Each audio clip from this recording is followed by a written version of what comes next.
Allez, je vous propose de démarrer. Donc, bonjour, bienvenue dans ce nouvel épisode des webinaires de Simco Consulting, cabinet de conseil en logistique et supply chain. Nous allons parler aujourd'hui de la gestion des données à travers les outils informatiques qui sont au service de nos logistiques, de nos entrepôts, de nos industries. Un point qui est important, qui est d'autant plus important qu'on vit aujourd'hui une évolution de nos, du contexte, d'une évolution de la demande et du besoin, pardon, de la fonction de nos entrepôts. Et on a vraiment besoin de piloter, de tableaux de bord et de mieux maîtriser nos outils, nos données, pour pouvoir prendre les meilleures décisions. Alors, en introduction, si vous le voulez bien, c'est ici. Voilà. Un petit mot sur Simco Consulting. Donc, on commence à se connaître maintenant depuis ces quelques webinaires que nous faisons ensemble. Simco Consulting est un cabinet donc d'origine italienne avec quelques 2000 projets réalisés pour 500 clients, un chiffre d'affaires l'année dernière de 2 200 000 euros, dont 15% en France et des interventions qui sont essentiellement tournées autour des projets d'entrepôt pour à peu près 70% d'entre eux, 10% de formation et puis une vingtaine de pourcents d'autres projets qui sont liés donc à d'autres activités que je vais vous présenter dans la foulée. Voilà quelques exemples de clients qui nous ont fait confiance chez Simco Consulting. Ce n'est pas exhaustif évidemment, mais c'est un nombre et ce sont des logos relativement significatifs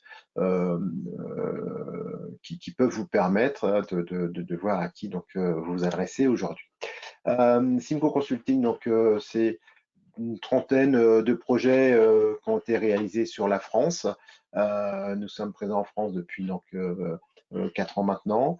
C'est donc des dossiers, des projets aux États-Unis, c'est des projets évidemment en Italie et puis quelques pays par-ci par-là, donc Thaïlande, Inde et Chine, avec nos clients qui nous emmènent à l'international.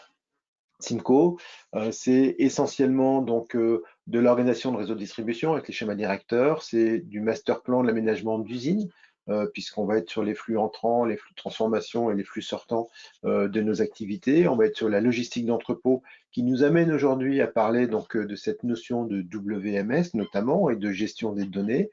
Sur la logistique d'entrepôt, on va traiter des conceptions de systèmes de manutention interne, d'automatisation ou d'organisation totalement manuelle. On va parler d'amélioration continue, de simulation de flux également, simulation dynamique, et puis donc de ces fameux outils WMS qui vont nous intéresser aujourd'hui particulièrement. Simco, on traite également toute la partie externalisation, que ce soit transport ou logistique, donc un accompagnement complet de la définition du besoin jusqu'à la phase d'appel d'offres et l'accompagnement donc sur la mise en production. On intervient également, ce qui est normal, sur la prévision de la demande et la gestion des stocks et sur du ligne production, plus donc ce fameux catalogue de formation qui est assez complet et dont on peut vous transmettre le contenu si vous le souhaitez. Alors, la gestion des données, donc les outils informatiques, je vous propose de le faire en plusieurs étapes. Parlons d'abord des systèmes d'information, finalement, redéfinissons ce que c'est un système d'information. Ensuite, je vous propose de se focaliser sur une partie qui nous intéresse quand on parle de logistique, donc la partie WMS. Et puis, systèmes d'information qui ne seront efficaces que si les données qui sont collectées sont même fiables, elles sont cohérentes. Donc, on va parler de toutes ces notions d'entrée-sortie des données donc, à travers les interfaces homme-machine. Et puis, on verra, en fonction du temps qui nous reste, on risque de passer rapidement puisqu'on a un planning assez chargé dans l'heure qui vient. Donc, on va parler donc de briques complémentaires au WMS. C'est toutes ces petites briques qui aujourd'hui arrivent, mises en place soit par les éditeurs de logiciels en eux-mêmes, soit par des startups, soit par des industries donc, qui viennent faciliter la tâche de nos activités et les remontées d'informations. Rapidement, hein, on a tendance à dire que les années 70, c'était plutôt des années où l'entreprise consistait en une addition de services et avec des fonctions délimitées. À partir de 70, l'entreprise devient plutôt un système, donc avec des interconnexions entre les ensembles, des interrelations. En 1975 apparaît le MRP, mais qui concerne à l'époque que les matières et les composants. Et puis le MRP2 arrive 5 ans plus tard, inclut l'ensemble des ressources dans ses calculs, avant de donner naissance dans les années 90 aux premiers ERP. Les WMS, eux, verront le jour dans les années 95, 95, 2000. C'est encore quelque chose qui est tout récent, une vingtaine d'années, mais aujourd'hui, les évolutions technologiques nous permettent vraiment d'optimiser et de se baser sur ce socle de connaissances pour aller chercher des outils très efficaces. Alors, quand on décide d'investir dans un système d'information, on peut avoir des besoins, des attentes différentes. On peut avoir plusieurs niveaux de système. On veut apporter un support aux opérations, ou on veut apporter un outil de gestion, ou on veut apporter un outil décisionnel. Le niveau d'investissement en système d'information ne va pas être le même selon le choix qu'on veut faire. Et puis, ces investissements, à un moment donné, on peut peut-être faire la même chose plus vite ou avec moins. On peut faire la même chose en mieux, ou on peut faire différemment avec des nouvelles fonctionnalités qu'on va apporter et mettre à disposition de nos exploitations. Et là aussi, le niveau d'investissement, la couche d'investissement ne va pas forcément être la même selon ce qu'on veut faire. Il faut, à ce niveau-là, avoir bien réfléchi, être mûr sur finalement avoir cette réflexion, connaître son propre processus et savoir où on veut aller. Et puis donc il y a cette démarche aujourd'hui de digitalisation, d'entreprise étendue, du fournisseur jusqu'à client du client, et au final d'industrie 4.0. Et aujourd'hui, si on ne digitalise pas nos flux, on ne sera pas capable de les mettre à disposition ni de nos clients ni de nos fournisseurs, directement ou indirectement. Et donc, on va pas pouvoir suivre ou profiter de cette tendance d'industrie 4.0, d'industrialisation, qui est très friande de données. Encore un petit focus, si vous le voulez bien, sur le système d'information qui va être découpé donc en trois strates, hein, puisque donc ce système d'information doit avoir sur une couche supérieure donc ce qu'on appelle un système de pilotage, et sur une couche inférieure un système opérant. Et les trois sont imbriqués évidemment. Le système de pilotage, sur la base d'informations entrantes, sur la base de données entrantes, va nous aider à réfléchir, décider, contrôler, nous amener des tableaux de bord.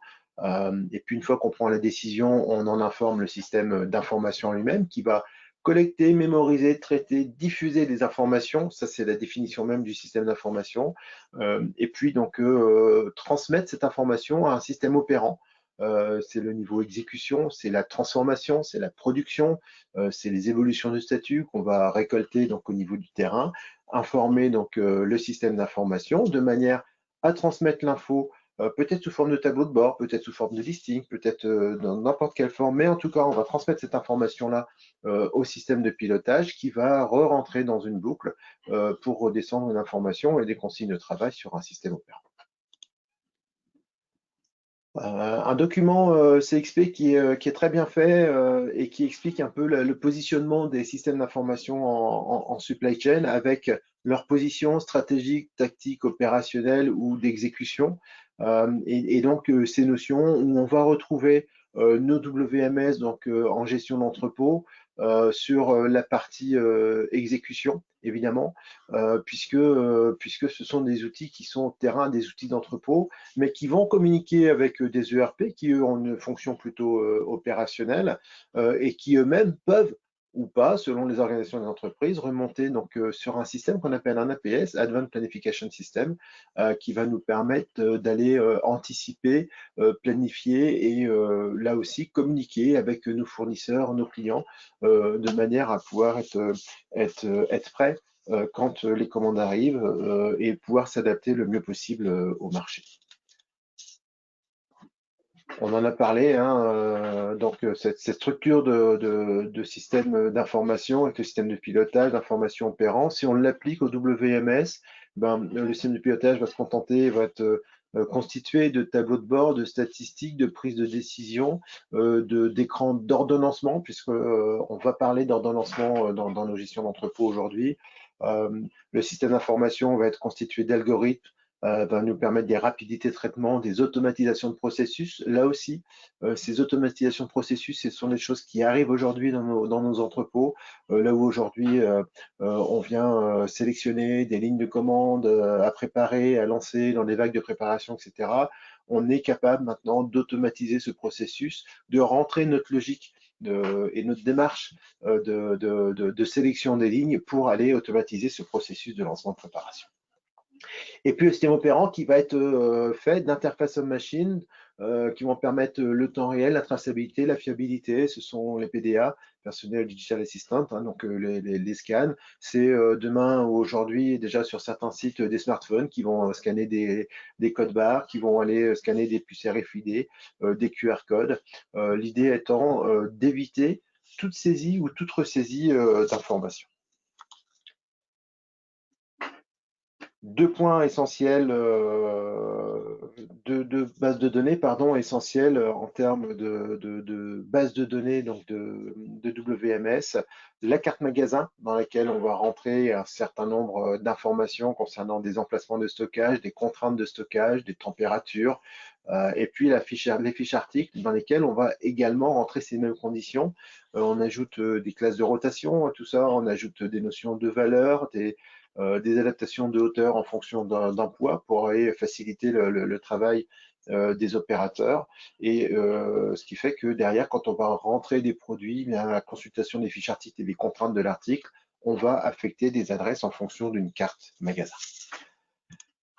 Alors, le WMS aujourd'hui ne peut pas fonctionner tout seul ou ne va pas fonctionner tout seul. On peut le faire sur les petites activités, on va pouvoir rentrer manuellement des informations et puis sortir tout autant manuellement ces informations et à l'intérieur gérer des adresses de stockage, des réceptions, etc. Aujourd'hui, on va plutôt avoir tendance à aller interfacer nos WMS avec des outils, des ERP, des GPAO, avec des outils donc, qui vont permettre de faire communiquer et de bénéficier là aussi du temps réel, puisqu'après tout, on l'a sur le quai et sur les terrains, donc de bénéficier du temps réel entre les systèmes. Alors, les WMS peuvent être des briques d'un ERP, plus ou moins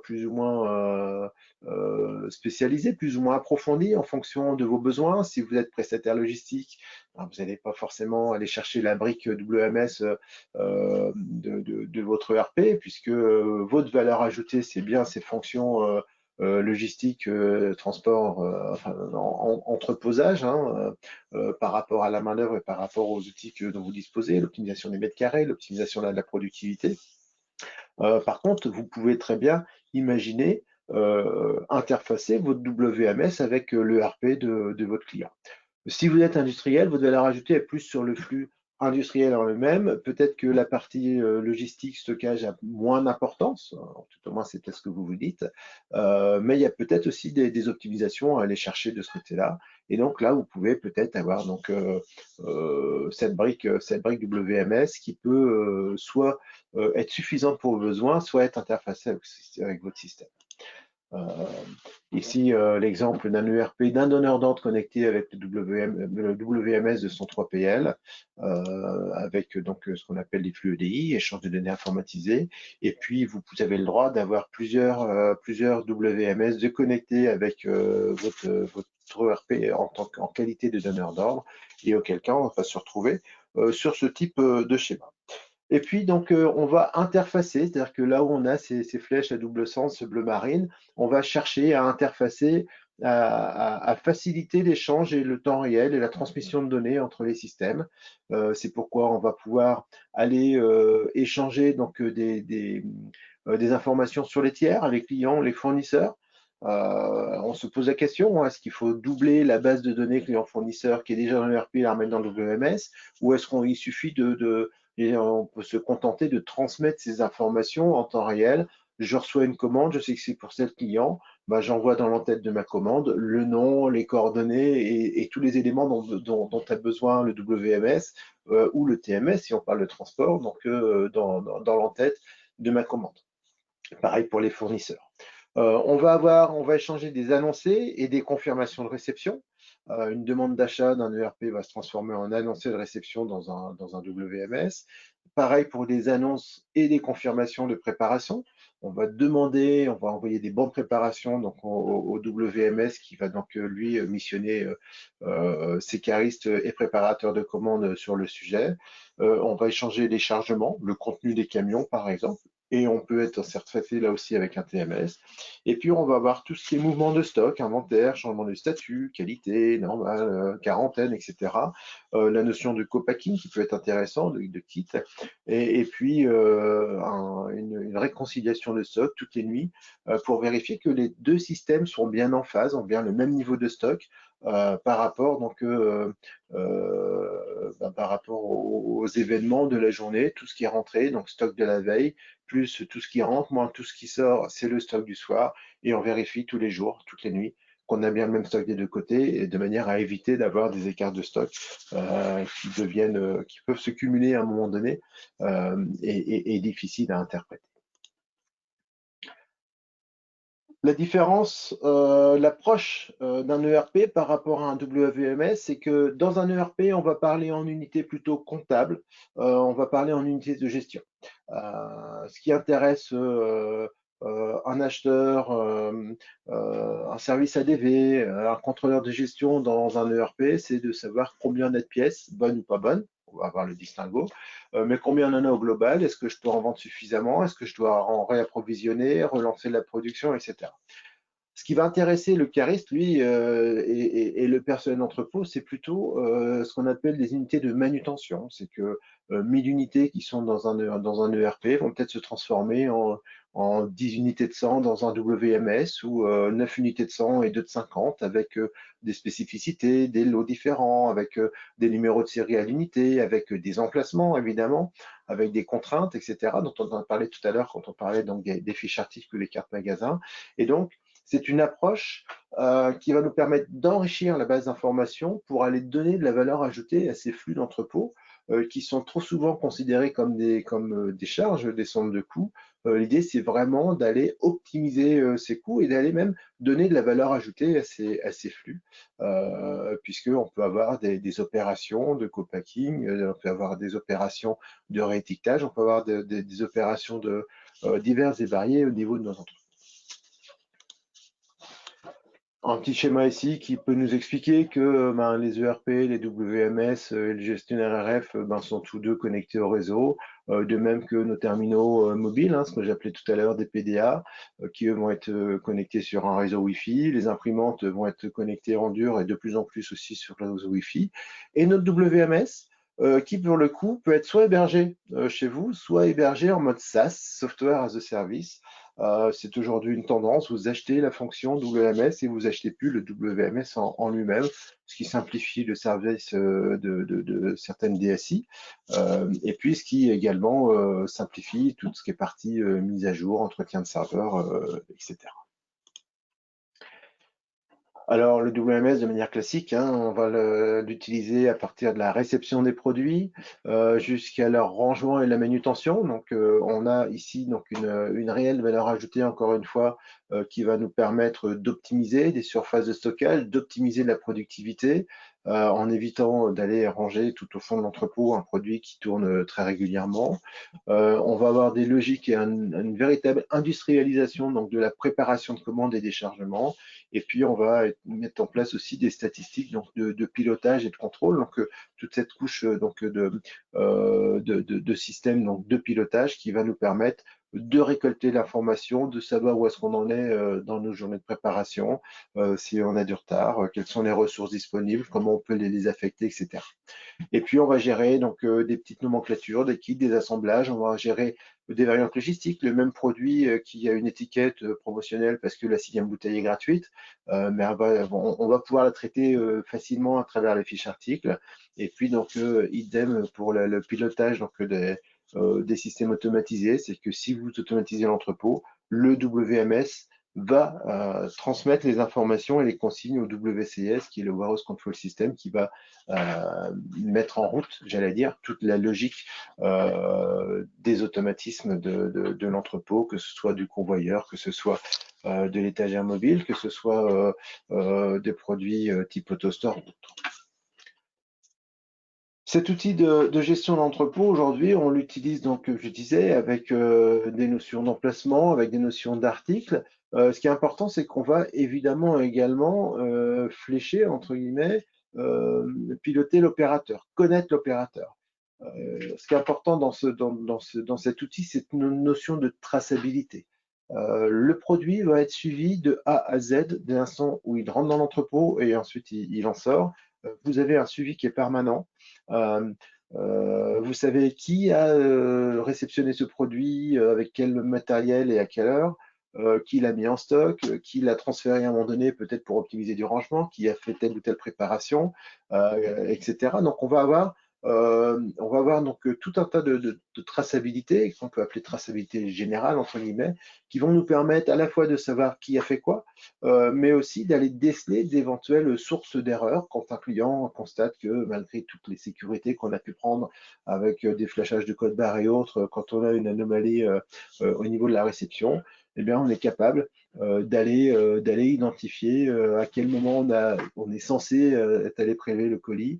Est-ce qu'il y a une inversion avec la palette, la pile à côté? Est-ce qu'il y a une inversion avec un produit qui est en face dans l'allée ou avec un numéro d'allée qui ressemble, etc. Donc tout ça, ça va permettre d'aller faire un vrai arbre des causes possible pour donc des anomalies, pour mettre en place ces politiques, j'allais dire, de prévention des anomalies en termes de qualité. Alors aujourd'hui, l'idée, c'est évidemment que ces fiches articles qui sont dans un ERP et finalement dont on va demander, allez, peut-être d'avoir le poids parce que ouais, il faut quand même déclarer un poids en expédition. Mais on ne va pas leur en demander beaucoup plus. C'est un vrai travail à faire de passer d'une fiche article d'un ERP à un fiche article d'un WMS. Pourquoi? Parce que dans le WMS, on va rentrer dans des besoins de dimension des produits, on va rentrer dans des besoins de par combien, je vais m'expliquer juste après, on va rentrer dans des éléments qui seront nécessaires à la manipulation des produits, qui seront nécessaires à la manutention, mais qui ne sont pas forcément nécessaires à un ERP et dont on ne pense pas forcément à les renseigner quand on démarre une activité sur la base d'un ERP. Alors, ces informations, c'est la dimension physique de l'article, c'est la taille et les types d'unités de manutention. C'est-à-dire qu'un produit, on verra un exemple avec des piles tout à l'heure, mais un produit peut avoir sa propre dimension, son propre code barre s'il est unitaire. S'il est en pack de 4, il va avoir un deuxième code barre. Les packs de 4, on peut les mettre dans des cartons, les cartons sur des couches palettes, les couches palettes sur des palettes. Donc tout ça, on va gérer ces notions de conditionnement de par combien avec ces schémas de palettisation, peut-être différents selon les fournisseurs, avec des unités de vente minimales de produits, hein, les UVC en fait, hein, et derrière les unités de préparation également, le poids, les emballages, etc. Et donc, si on prend l'exemple ici de piles, alors voilà, pardon. Si on prend l'exemple donc de pile, on constate que ben voilà l'unité consommateur, hein, vous avez besoin d'une seule pile, mais vous achetez un blister de 4 parce que vous n'avez pas le choix. Et puis donc le buraliste va peut-être commander des cartons de 10 blisters, la grande surface, elle va commander peut-être des colis de 20 cartons, et ces colis sont sur des couches sur des palettes, et les palettes, on met cette couche par palette par exemple. Voilà. Et donc, pour simplifier le travail, si on reçoit une commande de 15 000 UVC, donc 15 000 unités de vente consommateur, puisqu'on ne descend pas en dessous de l'unité de vente consommateur dans le WMS, eh bien le système va déterminer que ça représente une palette, de couches, 3 cartons, etc. Et donc, on va aider le préparateur, on va l'éviter de sortir sa calculatrice, de risquer de se tromper, et on va l'aiguiller sur la meilleure manière, la plus optimum, la plus smart possible, j'allais dire, entre guillemets, la plus ligne possible, de préparer sa commande. Alors, hop là. Alors, tout ça c'est bien, vous allez me dire, c'est parfait, c'est impeccable, mais par contre, si on n'a pas les bonnes données, si on n'a pas les bons par combien, si on n'a pas les informations exactes de poids, de volume, etc., eh ben, on va pas bien s'en sortir. Et donc aujourd'hui, effectivement, et on a besoin d'une base de données fiable et complète pour aller optimiser, chercher l'optimisation de ce système de gestion d'entrepôt, tout comme on va aller chercher l'optimisation d'un ERP, d'un MES, d'une GPAO, d'un TMS. Si vous avez des algorithmes qui sont très performants, très pointus, les meilleurs du monde, si vous avez des données erronées à traiter, eh ben, vous allez sortir forcément des résultats erronés.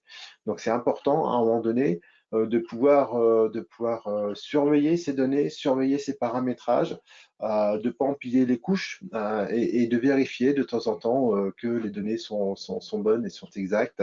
Aujourd'hui, on rédige de plus en plus euh, de fiches de poste pour le compte de nos clients sur ce qu'on appelle des data managers, donc des responsables de données des systèmes d'information qui sont multi-services et qui vont vérifier que les nomenclatures sont bonnes, que les temps de route sont bons, que les coûts sont bons, que les consommations sont bonnes, etc., de manière à pouvoir aller chercher une information fiable, de manière à ce que l'investissement qu'on a mis dans ces systèmes d'information puisse être profitable.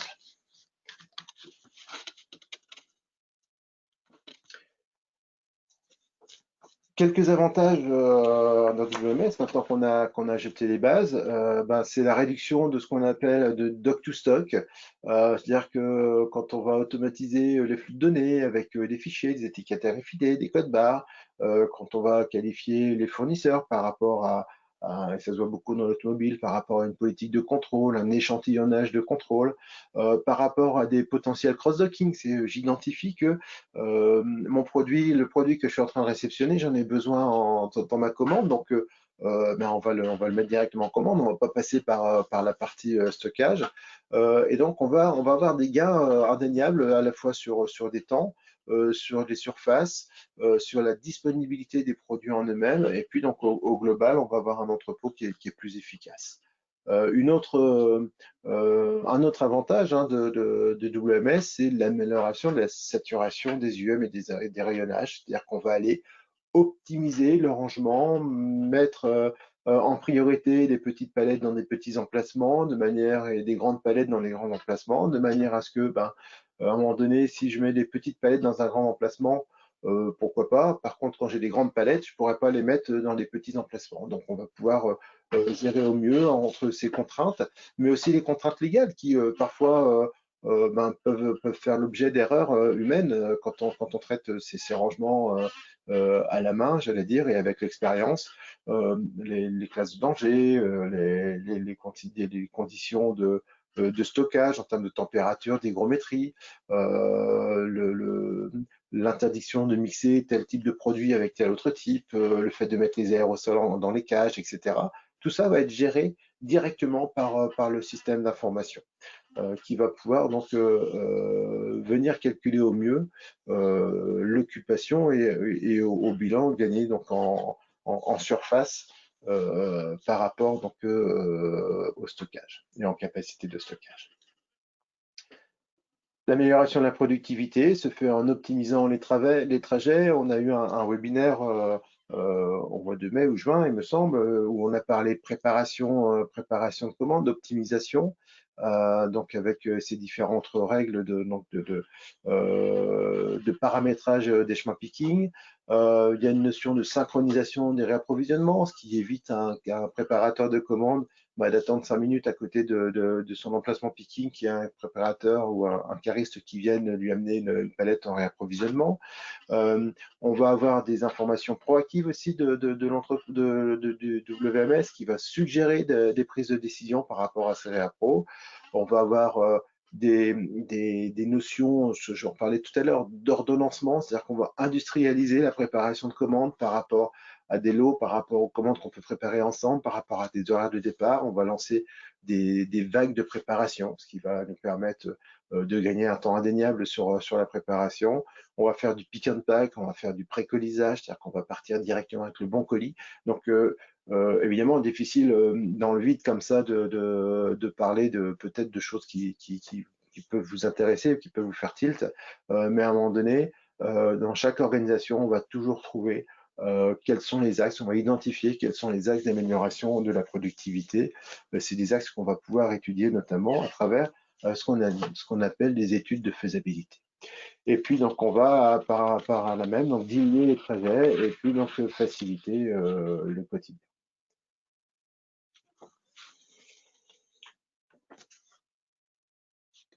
En ce qui concerne les WMS toujours, on peut avoir d'autres avantages qu'on n'a pas cités ici et qu'on peut commencer à lister, même si la liste n'est pas exhaustive. C'est la cartographie des emplacements vides. Aller vérifier, quand on lance un inventaire, on va facilement constater qu'il manque des produits. S'il y en a plus, ben, on sait où ils sont puisqu'on les a sous les yeux. S'il en manque, ben, c'est des adresses de stockage qu'on n'aura pas inventoriées. La cartographie d'emplacement vide va nous permettre d'aller rapidement faire un tour dans l'entrepôt et vérifier que tel emplacement est vide, tel emplacement est vide, tel emplacement est vide, et qu'à un moment donné, s'il reste une palette, ben, c'est peut-être que c'est une palette qui a été mal rangée, qu'elle n'a rien à faire là, et on va retrouver le produit qui nous manquait peu de temps avec. On peut faire des cartographies par produit, par typologie de stockage. On va saturer donc les unités de manutention. On va faire, si on reparle d'inventaire aussi, on peut avoir des inventaires où on va demander un comptage quand il va rester peut-être moins de 5 pièces dans un emplacement picking. On va demander au préparateur, une fois qu'il a prélevé les commandes de la journée ou la commande qu'il est en train de préparer, on va lui demander de compter et de valider qu'il reste bien que 2 pièces, 3 pièces, 4 pièces dans cet emplacement. Donc, on va gagner du temps plutôt que renvoyer quelqu'un faire un inventaire par la suite. On va surtout être proactif. C'est-à-dire que si on sait d'avance bah, que le produit malheureusement est égaré, est en rupture, enfin est égaré, on ne va pas réaliser la vente vis-à-vis du client. On va dire, bah non monsieur, je suis désolé, mais j'ai plus de produit. Parce qu'on le sait avant, qu'on l'a plus sous les yeux.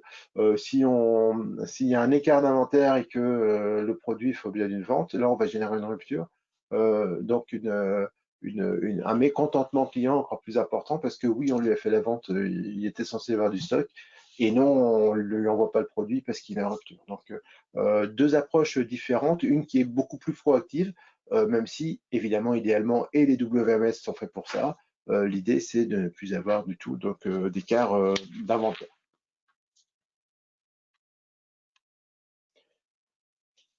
Parlons maintenant, si vous voulez bien, d'interface homme-machine. Donc, c'est cette notion de dire, OK, j'ai une machine, elle gère des données, comment je vais rendre des données? Ben, en 1960 est arrivé donc l'écran et puis la souris. Et puis donc des interfaces graphiques avec des ordinateurs un peu plus portables en 1980, en 2014. C'était l'ère mobile qui est arrivée. Puis aujourd'hui, donc, on est plus sur des interfaces de conversation au quotidien, puisque ça existait depuis quelques temps quand même déjà dans les entrepôts. 2020, on nous parle de réalité augmentée, de réalité virtuelle. En 2030, il suffira de penser pour que l'ordinateur réalise. Donc, c'est peut-être un peu dangereux, j'en sais rien. Mais en tout cas, cette mise en perspective nous permet de définir finalement le meilleur moyen d'identifier et de collecter des informations sur nos colis, sur nos produits. Pardon. L'identification donc automatique et la collecte des données. Donc, on est sur du RFID, donc encore plus fiable, j'allais dire que du code barre, puisqu'on a une lecture automatique des produits. Vous allez chez un grand commerçant de matériel de sport, vous achetez 4 articles, vous mettez les 4 articles dans une cuvette en passant à la caisse et donc automatiquement on vous dit exactement ce que vous avez acheté. Non seulement ça connaît le code produit de l'article, évidemment ça va l'associer à un tarif, mais ça peut vous donner aussi des pédigrés sur cet article avec des informations sur un numéro de série, sur un numéro de lot, etc. De manière donc à gérer au mieux une information. Si vous rencontrez une anomalie, de pouvoir aller bloquer donc, tous les articles et savoir à qui vous avez vendu tous les articles qui portaient tel ou tel numéro de lot.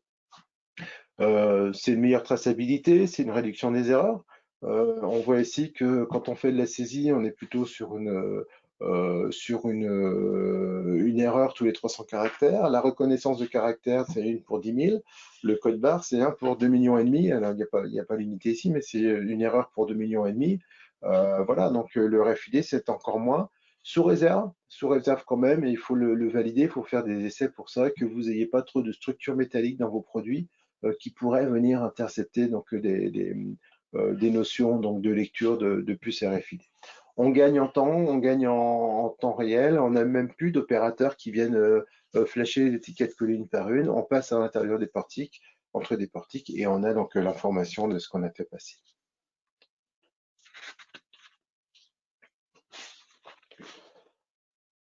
On voit ici l'évolution de la technologie avec les codes barres sur les années 50-70, la puce RFID, le data matrix, le QR code, le RTLS, donc qui commence à communiquer également, le NFC que vous avez dans vos téléphones, et puis derrière, donc on va même maintenant avoir de ce qu'on appelle la réalité augmentée, c'est-à-dire que il n'y a même plus besoin de code barre, de puce ou quoi que ce soit. On prend une photo, ça reconnaît le produit et ça va vous afficher sur l'écran peut-être combien vous avez de produits en stock, où est-ce que vous allez le mettre, etc.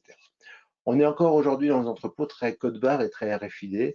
Et je vous propose ici une petite comparaison entre ces deux technologies.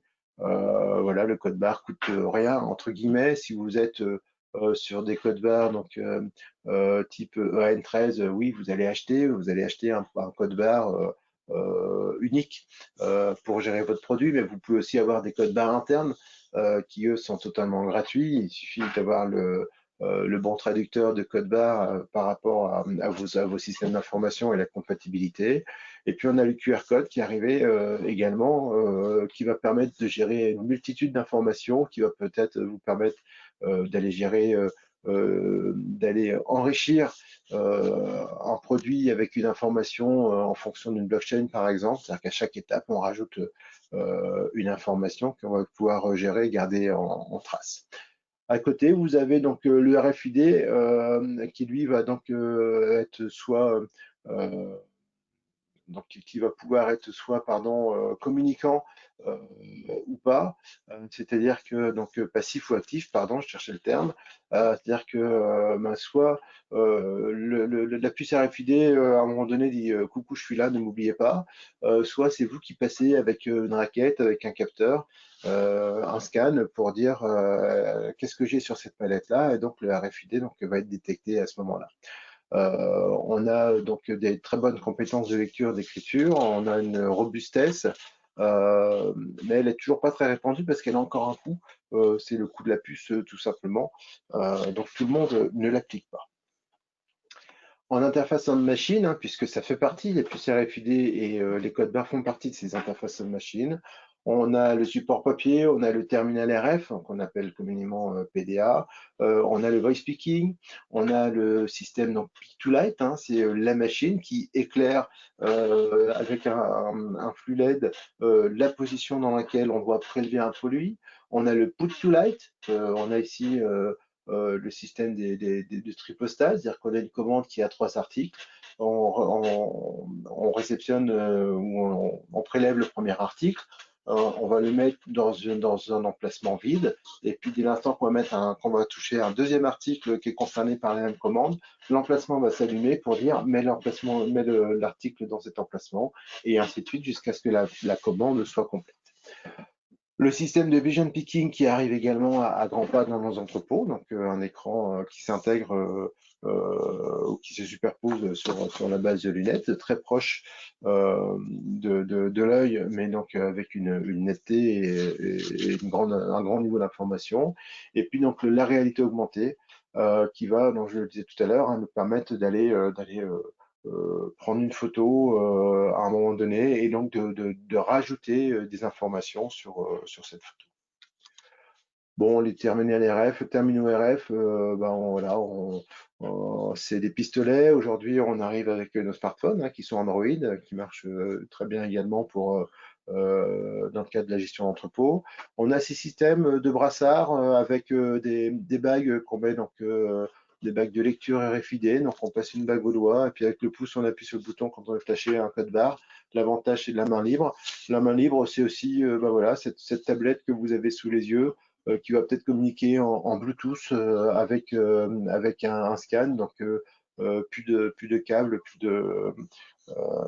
plus d'obstacles pour aller flasher les articles, mais vous avez quand même cette notion de flash dans la main que vous n'avez pas quand on va parler donc de voice picking, qui est une technologie où sur la base d'informations et d'instructions qu'on va recevoir à l'oreille et de confirmations qu'on va émettre à travers des codes détrompeurs, à travers donc des confirmations et un code vocal à la machine, ben là ici vous avez en tout cas les mains totalement libres pour aller assurer votre préparation de commande de manière la plus efficace possible.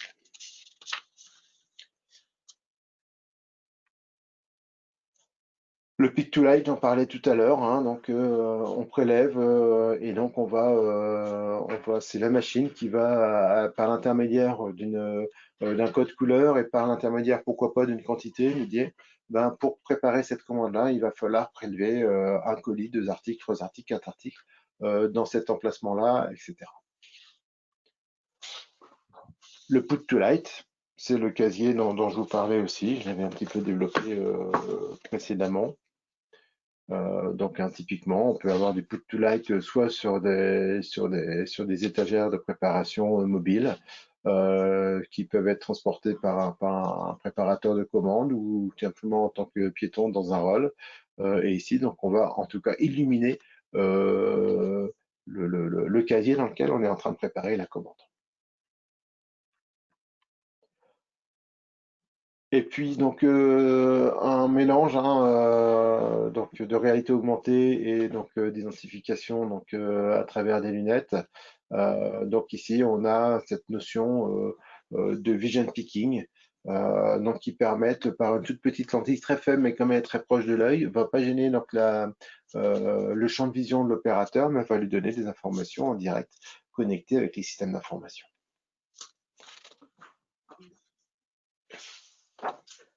Alors aujourd'hui, on a parlé évidemment d'entrepôt, mais donc on est aussi sur une notion finalement de quel logiciel choisir. Comment est-ce qu'on choisit ce logiciel?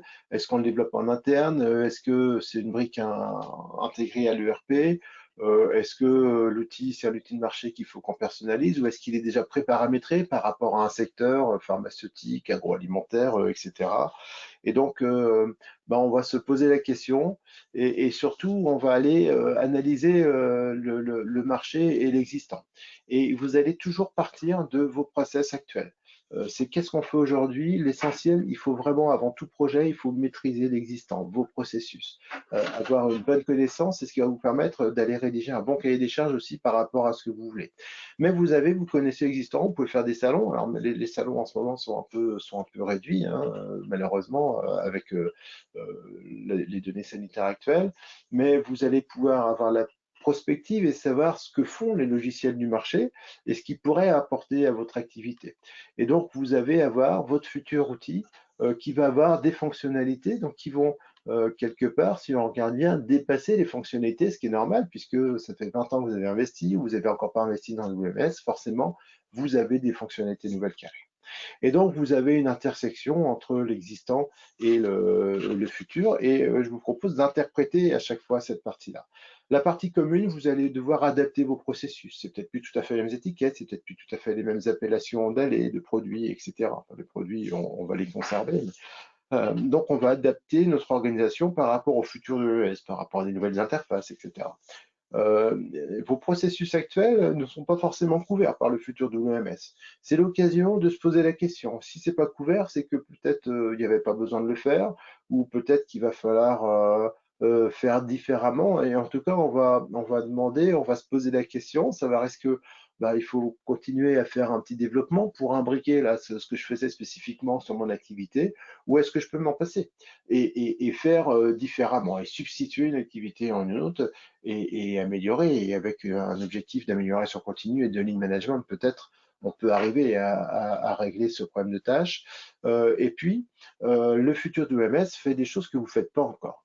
Et là, il faut tirer profit de ces nouvelles fonctionnalités, il faut aller se creuser, il faut aller se poser les bonnes questions pour savoir finalement comment je peux tirer un meilleur profit de cet investissement que je viens de faire et qu'est-ce que je peux aller chercher en termes de management de l'information, en termes d'optimisation que j'ai pas encore, etc. Et donc, on va se poser la question sur ce WMS. Et donc, on va se dire, bah oui, entre un WMS et puis donc le fait de s'en passer, ben, on a des suivis de stock en temps réel, des réductions des erreurs, des respects de contraintes légales propriété, des physiques des produits, l'industrialisation de la gestion des processus, la traçabilité, le temps réel, etc. Et puis, ben, on peut avoir aussi, si on ne va pas vers l'OMS, on a ben, des efforts qui sont à faire avant d'investir, donc ou se poser la question, c'est cette analyse fonctionnelle, hein, c'est ce que j'appelle le bon sens paysan, c'est qu'est-ce qu'on fait aujourd'hui et est-ce qu'on a vraiment besoin d'un WMS ou quelle fonctionnalité on veut aller chercher. Pas la peine d'aller chercher la Rolls-Royce des produits, il faut vraiment un outil qui est adapté, qui connaît peut-être notre secteur d'activité, qui est adapté peut-être à notre taille, etc. Donc l'idée, c'est aller derrière, chercher le meilleur produit et anticiper finalement son démarrage et sa mise en place. Et là, typiquement, des cabinets conseils comme Synchro Consulting, il faut bien que je fasse un peu de publicité également, peuvent vous aider, peuvent vous accompagner dans cette démarche. Le WMS peut être complété par des briques, ce qu'on appelle des briques ou des modules.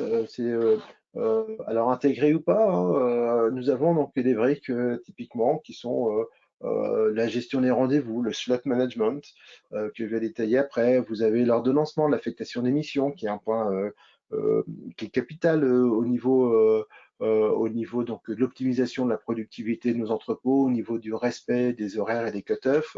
Nous avons la gestion des hubs et du cross-docking. Nous avons la gestion des quais, la gestion des colisages par rapport au rapport poids volume, la gestion de la donnée, etc. Donc tout ça, c'est autant de briques qui vont vous permettre d'aller chercher encore plus finalement, et c'est dans la partie peut-être que des nouvelles fonctionnalités que les WS peuvent vous apporter que vous n'utilisez pas aujourd'hui, que vous allez pouvoir donc optimiser, rentabiliser au-delà de vos espérances donc votre investissement. La gestion des rendez-vous, le slot management, parfois donc connecté avec les TMS, en fonction de la disponibilité de vos équipes et des besoins, vous ouvrez des créneaux, vous vous enfermez dans la journée. Vous pouvez avoir 3 créneaux d'ouvert avec 10 quais. Ben, dès l'instant que vous avez donc trois transporteurs qui sont venus se greffer, ça ferme automatiquement les 7 autres quais parce que vous avez atteint votre quota de 3 rendez-vous entre 9h et 10h par exemple. Gestion des quais, donc optimisation donc, des transports, baisse des temps d'attente et lissage de la charge chez vous. La même chose côté transport, donc tout le monde est gagnant à ce type de module donc, de gestion des slots et des rendez-vous de chargement, surtout quand on fait du conteneur par exemple. Une brique évidemment TMS.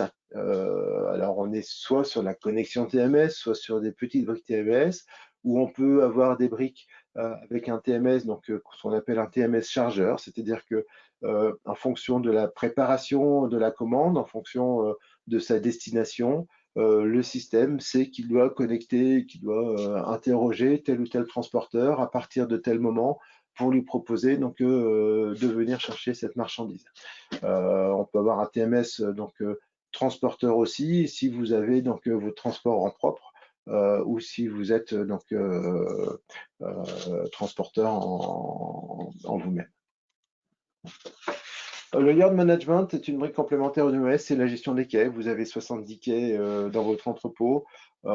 Si votre transporteur en réception vous livre au quai 3 et que vous aviez besoin de votre marchandise au quai 65, vous allez payer des caristes à faire les transferts du quai 3 au quai 65.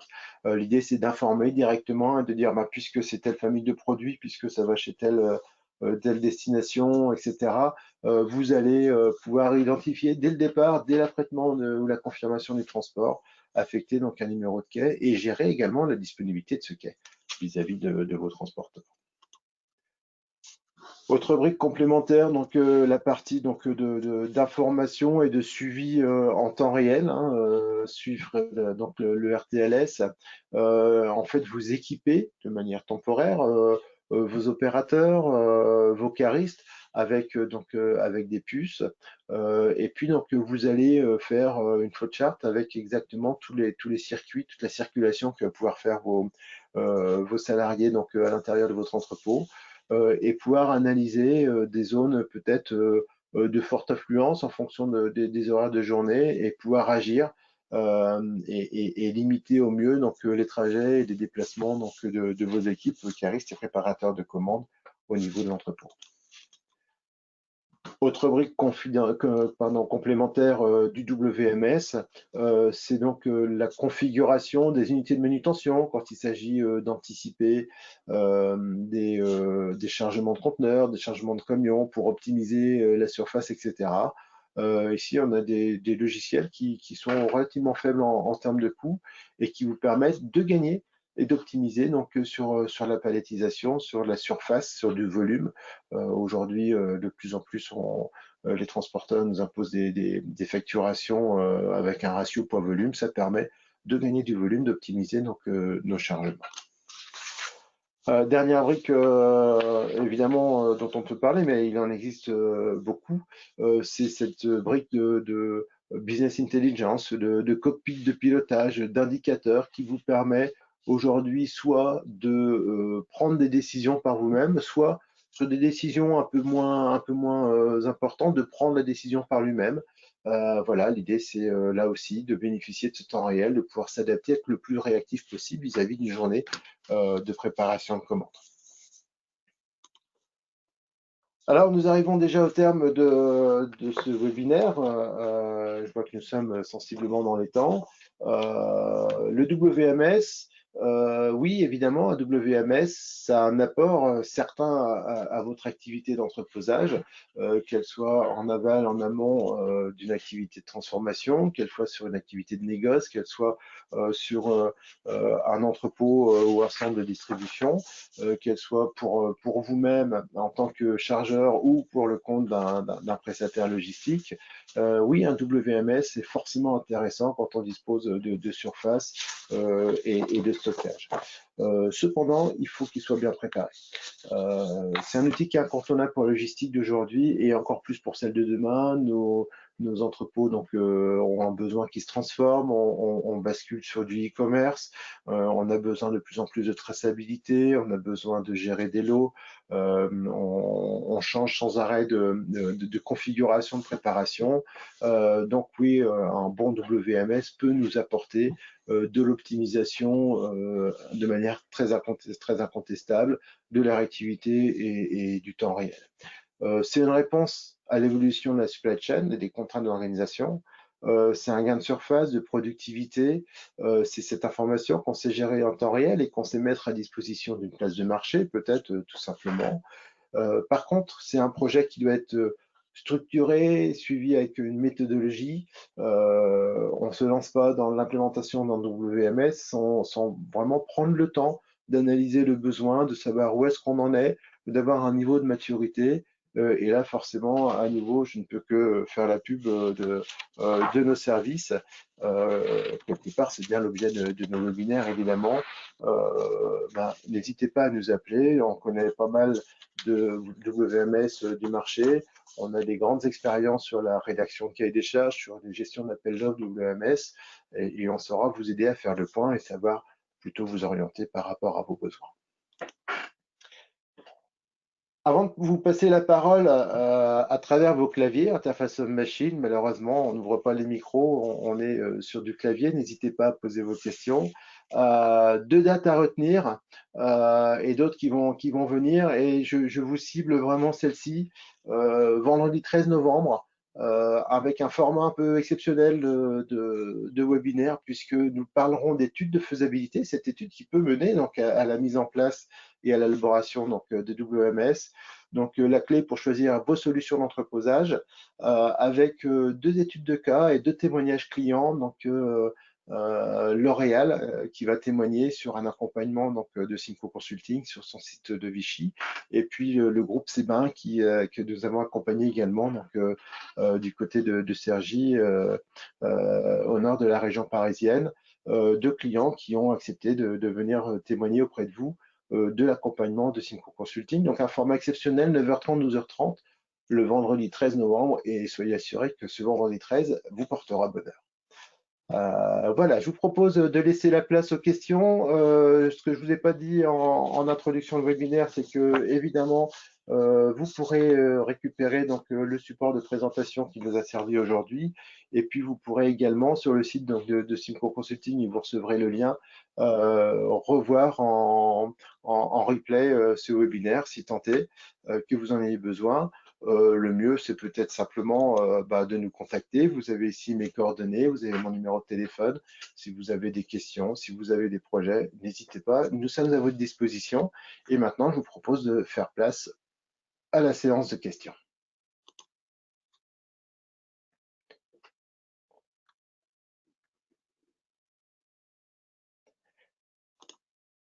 Avons-nous des questions?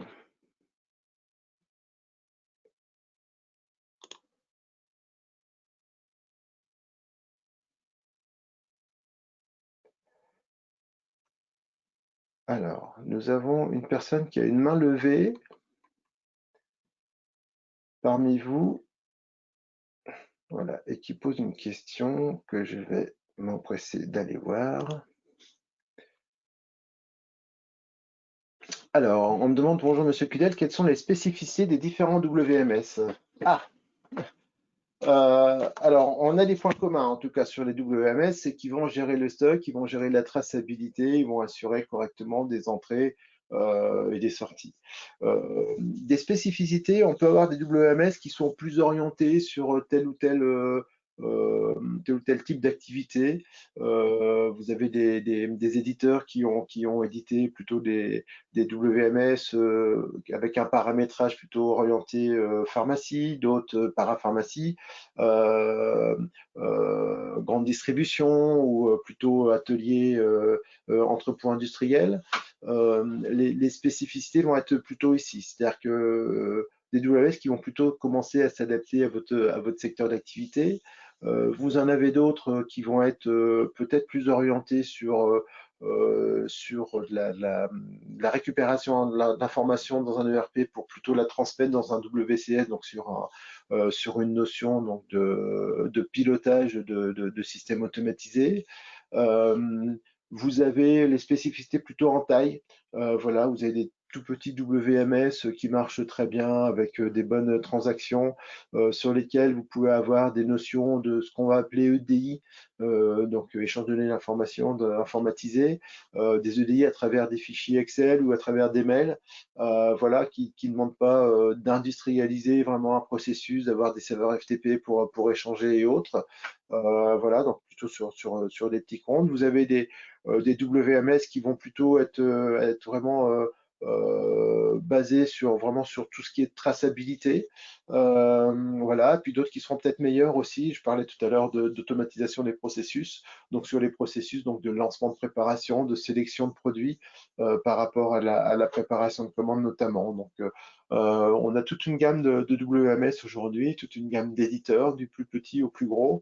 Encore peut-être une spécificité, vous avez des éditeurs qui vont plutôt vous mettre, enfin vous vendre leur système et à vous de l'héberger, de le mettre à jour, etc. Et puis vous avez de plus en plus d'éditeurs qui proposent donc des accès en mode SaaS. Donc vous achetez donc le SaaS, Service as a Software, pardon, as a Service. Donc vous allez plutôt acheter une fonctionnalité, un droit d'usage d'un WMS qui reste hébergé chez l'éditeur, mais celui-ci à travers un coût d'utilisateur mensuel va s'assurer de la mise à jour du WMS, de la mise à disposition à travers un SLA, donc un Service Level Agreement, pour s'assurer que le produit est dispo en permanence ou s'autoriser des coupures de maintenance la nuit, le week-end, et de manière régulière, etc. Donc voilà où sont plutôt les spécificités donc les différents WMS. J'espère avoir répondu à votre question. Avons-nous d'autres questions? Je n'ai pas l'impression.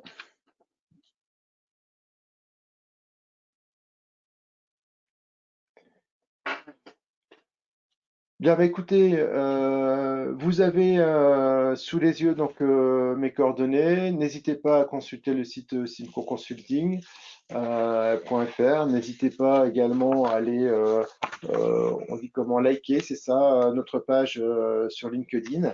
Voilà, de manière à ce qu'on puisse rester en contact. Et puis au plaisir de vous entendre si vous avez des projets. À très bientôt, merci. Et rendez-vous donc le vendredi 13 le matin, 9h30, pour parler études de faisabilité avec des témoignages clients. Au revoir.